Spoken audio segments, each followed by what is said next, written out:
Hola, bienvenidos a este nuevo episodio del podcast Arquitecturas Secas, en el cual vamos a hablar sobre confort. Y bueno, como se habrán fijado, en el título le puse la arquitectura se olvidó del confort.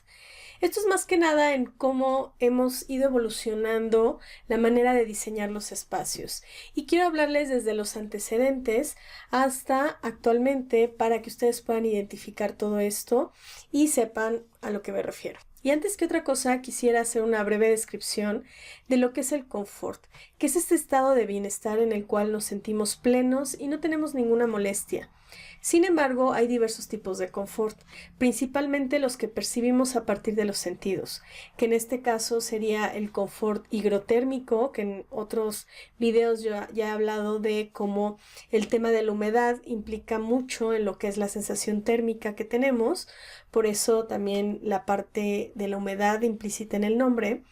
Y esto pues lo sentimos a través de la piel y en general cómo nuestro cuerpo pues se acopla a esta temperatura. Y este es uno de los principales en el cual nos quejamos de que si hace calor, hace frío, pero en realidad hay muchos tipos.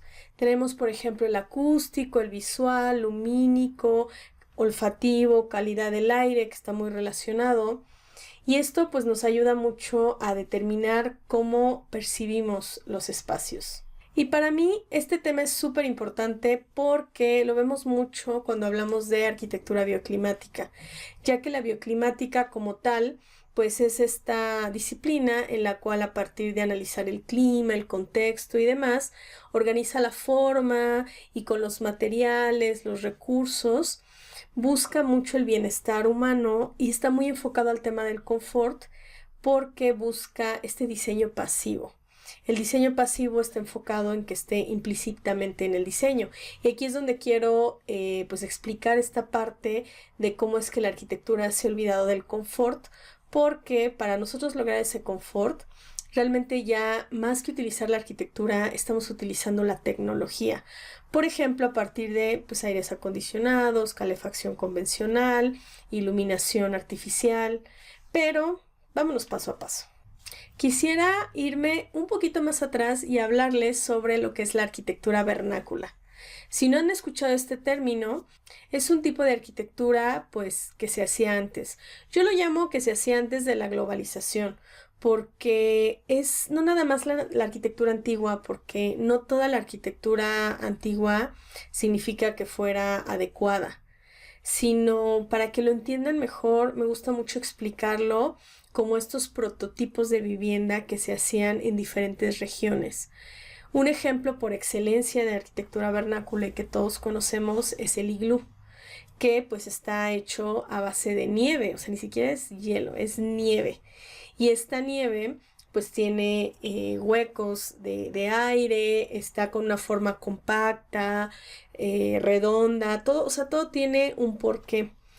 ¿Y cómo se hizo este diseño de iglú? Pues no fue como de que alguien pues muy creativo se le ocurrió hacerlo así.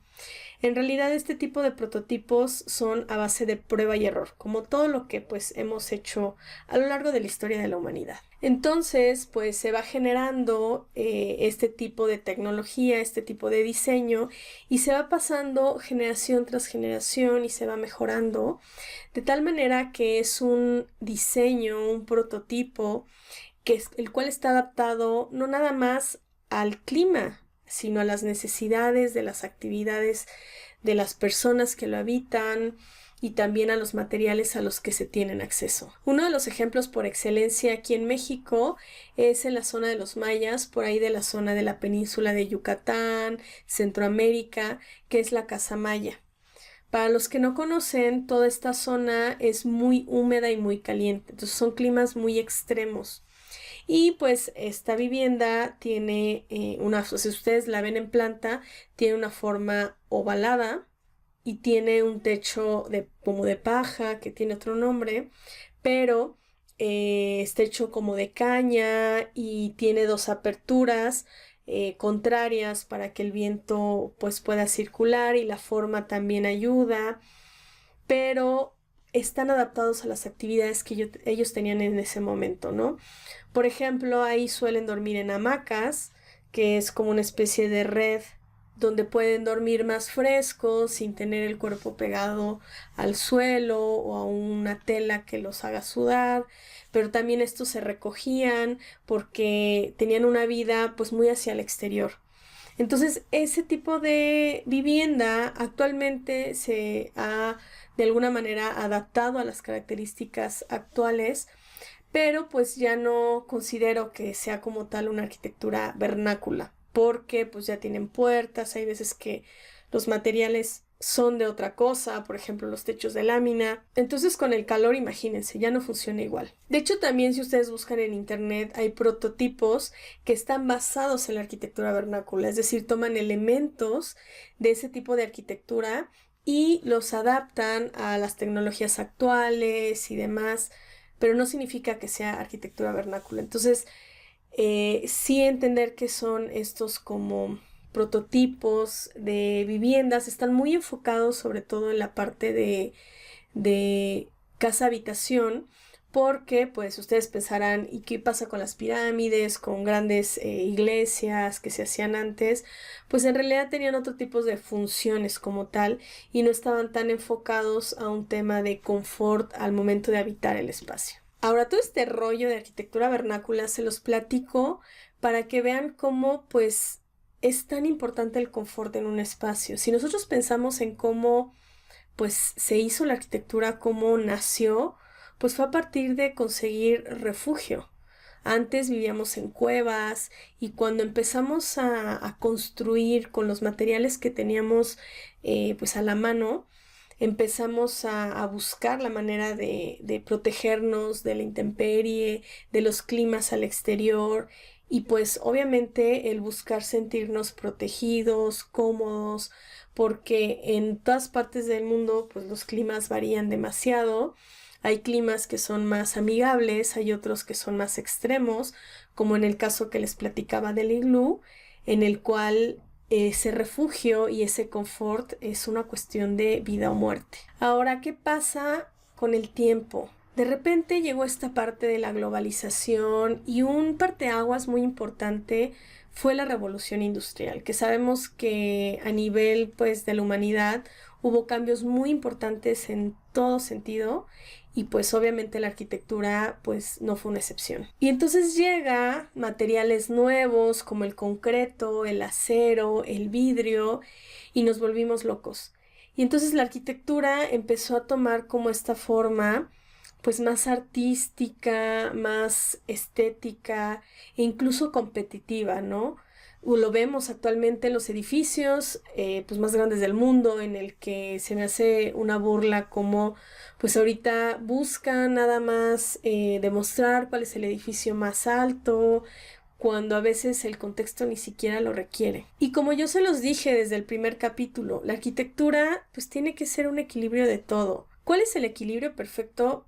Pues no creo que nadie lo sepa, o sea, es muy complicado y depende mucho de la experiencia de cada persona, porque yo, por ejemplo, podré tener una experiencia muy buena en temas de bioclimática, pero habrá otros en los que tal vez no le doy tanta importancia, pues más que nada por falta de conocimiento o que no tengo como ese acercamiento. Entonces vemos que realmente sí es complicado, pero siento que sí la arquitectura empezó a tener esta parte de más hacia lo estético, hacia lo monumental, que no sé, o sea, si vemos la historia de la arquitectura, pues obviamente han pasado muchísimas cosas y todo este tipo de materiales y tecnologías, pues está increíble porque nos permitió hacer cosas pues impensables en el pasado. Pero uno de los errores más grandes que se han tenido es dejar de considerar el contexto. Ahorita tú ves una foto de internet de una casa o de un edificio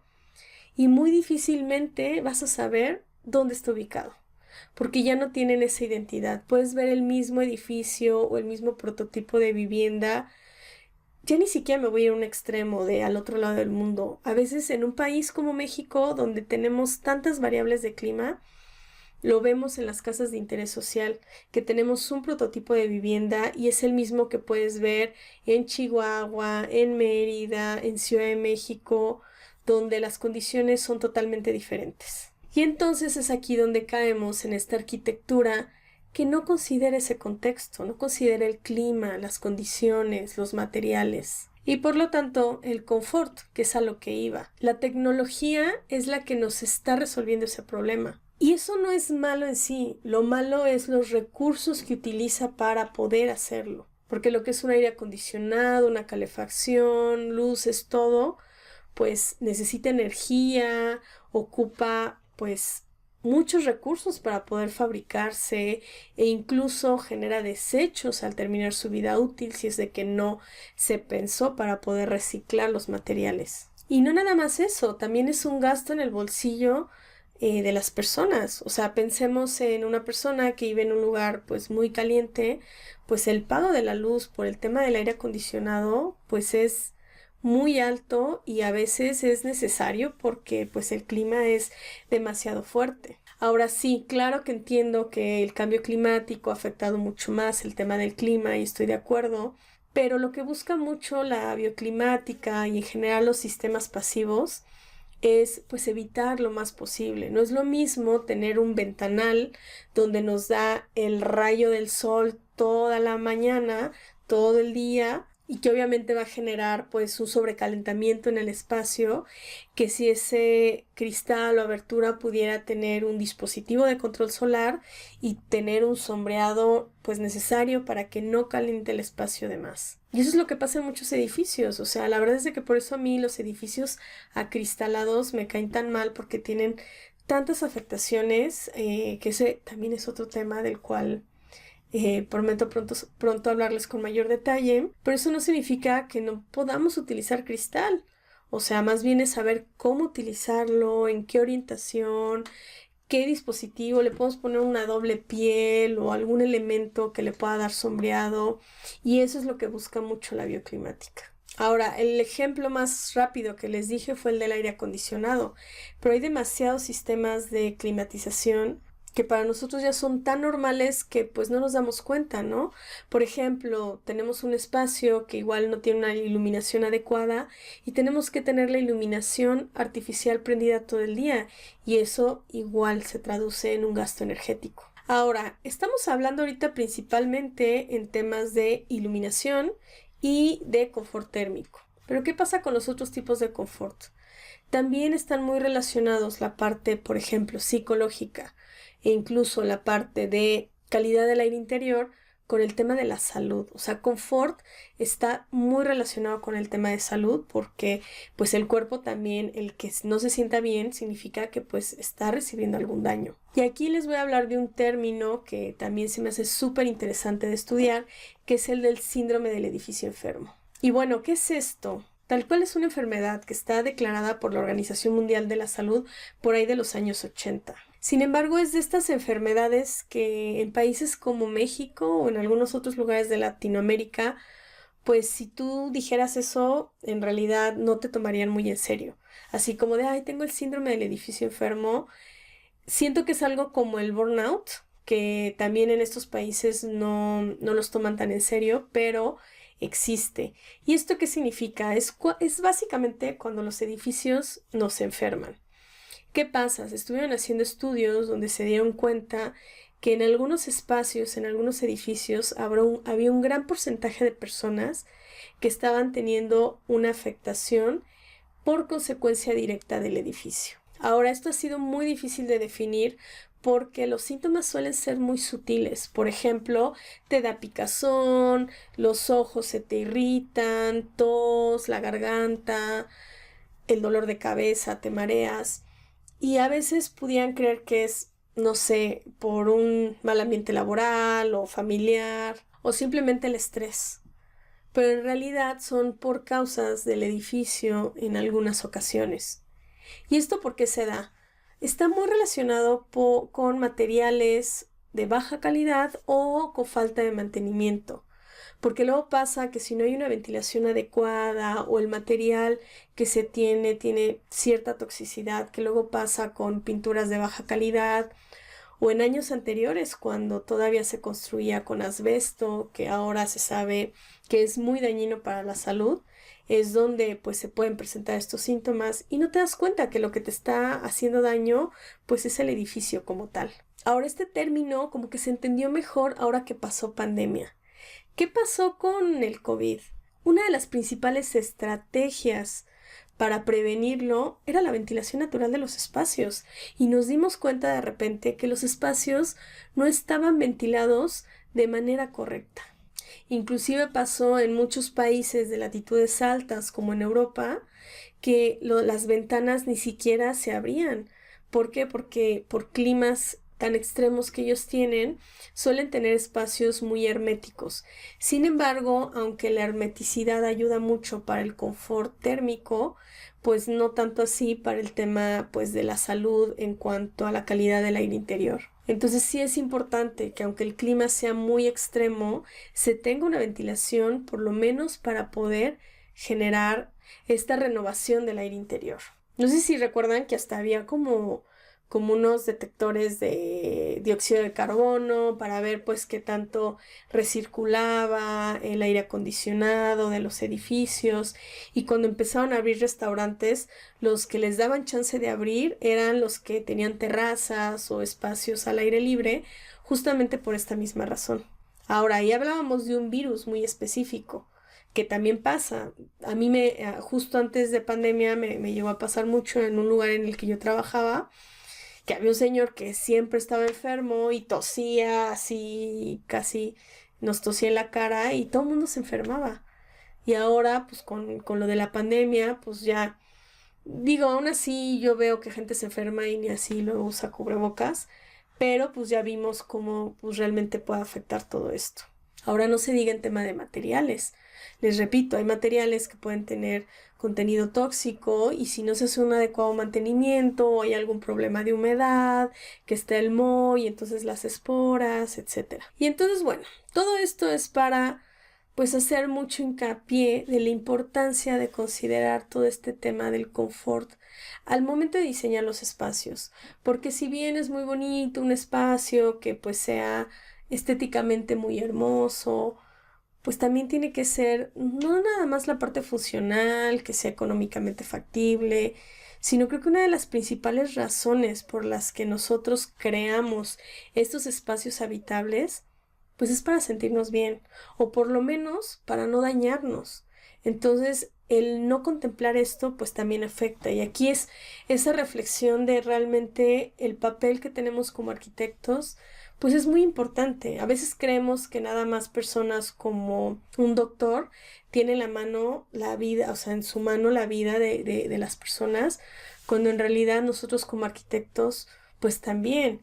Y eso que no estoy hablando también de problemas estructurales, que también son súper delicados. Hemos visto tragedias de edificios colapsados por no haber hecho un buen cálculo estructural, pero eso es algo tal vez más tangible, más evidente cuando pasa la tragedia, pero este tipo de temas, como lo del síndrome del edificio enfermo, pues es algo como un enemigo silencioso.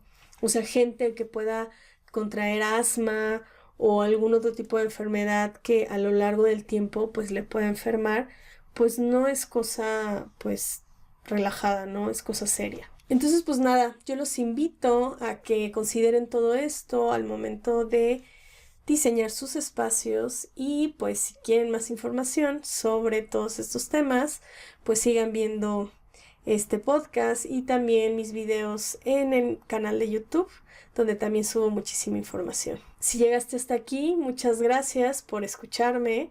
Si tienes algún tema que te gustaría que hablara, déjalo en los comentarios. Nos vemos pronto. Gracias.